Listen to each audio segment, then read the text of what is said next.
Buenos días, mi nombre es Bexani Mendoza. Yo les voy a hablar sobre el pago y su clasificación. Se encuentra establecido en el artículo 283 del Código Civil venezolano, que lo tengo aquí, lo que establece. El pago puede ser hecho por toda persona que tenga interés en ello y aún por un tercero que no sea interesado, tal con el que obre en nombre y en descargo del deudor y de que si obre en su propio nombre no se subroguen los derechos del acreedor. Cuando hablamos de la clasificación, esta se encuentra en el artículo 1298, donde establece la subrogación. Cuando el acreedor constituye a otro el derecho de una deuda, la deuda en sí no sufre modificación. Existen dos, la convencional y la legal. La convencional es cuando el acreedor recibe de un tercero el pago de la deuda y así sustituye sus derechos. La legal se da cuando es de pleno derecho y en distinto disposiciones en la ley. Cuando hablamos de la imputación del pago, lo encontramos establecido en el artículo 1302. Quien tuviere contra sí varias deudas de la misma especie tendrá derecho a declarar para ver cuál de ellas va a cancelar o va a pagar, ¿verdad? Va a cumplir. Cuando hablamos de la oferta y el pago del depósito, lo encontramos en el artículo 1306. Cuando el acreedor rehúsa servir el pago, puede el deudor obtener su liberación por medio del ofrecimiento real y del depósito subsiguiente de la cosa debida. Los intereses dejan de correr desde el día del depósito legalmente efectuado y la cosa depositada queda a riesgo y a peligro del acreedor. Obligación válida persistente. Se supone una obligación efectuada en nulidad. 2. Elemento material o ejecución de la prestación. 3. La intención de pagar o extinguir la obligación se denomina animus solvendi, sobre la intención de pagar. Es el elemento intencional. 4. Sujetos del pago. El solven es quien efectúa el pago en general, pero no necesariamente es el deudor. Puede ser un tercero interesado que se subroga en los derechos del acreedor y tercero no interesado. El acipiens es la persona que generalmente recibe el pago, pero no necesariamente es el acreedor. Puede ser el autorizado por el acreedor mismo, por la autoridad judicial o por la ley. Funciones del pago. Función satisfactiva, que tiene la función de indemnizar el interés del acipiens. Función liberatoria es quien libera el solvens. Función extintiva es quien origina la desaparición de la relación obligatoria. Buenas, mi nombre es Belsaris González. Yo les voy a hablar sobre los tres principios que rigen el pago. Uno es el solven debe pagar lo debido. 2. Debe pagar todo lo debido. Así pues, sin consentimiento del acreedor. Aquel no podría dividir el pago y debe abandonar los gastos del mismo. 3. No debe pagar más de lo debido. Si paga lo indebido, dispone de una acción, el pago de las obligaciones de hacer y de no hacer. Cuando la prestación prometida consiste en un hecho positivo o negativo, el cumplimiento de esta prestación no suscita problemas particulares. El pago de las obligaciones de dar. La obligación de dar es la obligación de transmitir la propiedad u otro derecho real. El pago debe ser idéntico a la prestación debido. Debe comprender dicha prestación y nada más que dicha prestación por consiguiente.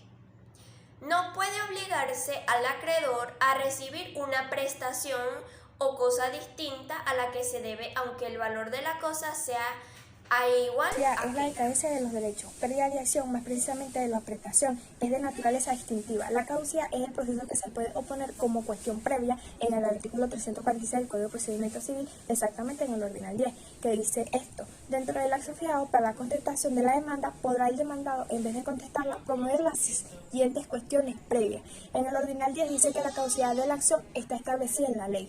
La caducidad, dado su carácter de orden público, puede alegarse en cualquier tiempo y procede de oficio. Por lo general, los lapsos son más cortos. La remisión de la deuda. La remisión de la deuda se encuentra estipulada en el artículo 1326 al artículo 1330 del Código Civil. Cuando hablamos de la remisión de la deuda, se trata de un acto por el cual el deudor renuncia de manera gratuita al derecho de crédito contra el deudor. Esta también se puede denominar perdón, condonación, remisión, liberación o quita. Esto se supone que el acreedor da por extinguida total o parcialmente la deuda o el crédito sin recibir nada a cambio. Podemos decir entonces que la remisión de la deuda, en el sentido estricto, supone la voluntad del acreedor de perdonar a su deudor.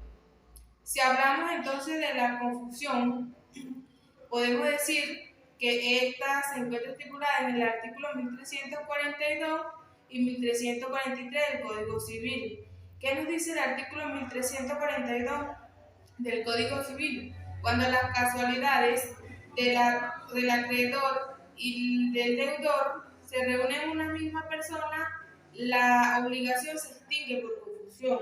La confusión constituye un modelo de extinción de la obligación que acontece cuando una misma persona reúne simultáneamente la condición de deudor y de acreedor.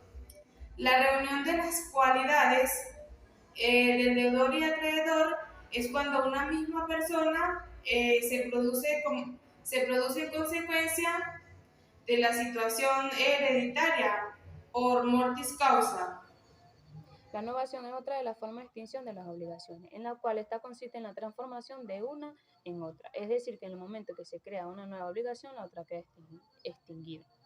Esta tiene una característica relevante en la cual consiste en la circunstancia en cómo ésta extingue la anterior. También se caracteriza por ser la causa de extinción y de creación de nuevas obligaciones. Asimismo, es la extinción de la relación obligatoria mediante la cual se crea una nueva y la otra con la intención de reemplazar la otra. En el artículo 1314 nos establece cómo se verifica la novación, en la cual nos indica que se verifica en el momento en que el acreedor y el deudor contraen una nueva obligación en sustitución de la otra. Es decir, que tanto el acreedor como el deudor pueden sustituirse en el momento de cumplir con la obligación. Un ejemplo de la novación podría ser cuando una persona tiene una cierta deuda con el acreedor y éste se compromete a pagar con una siembra.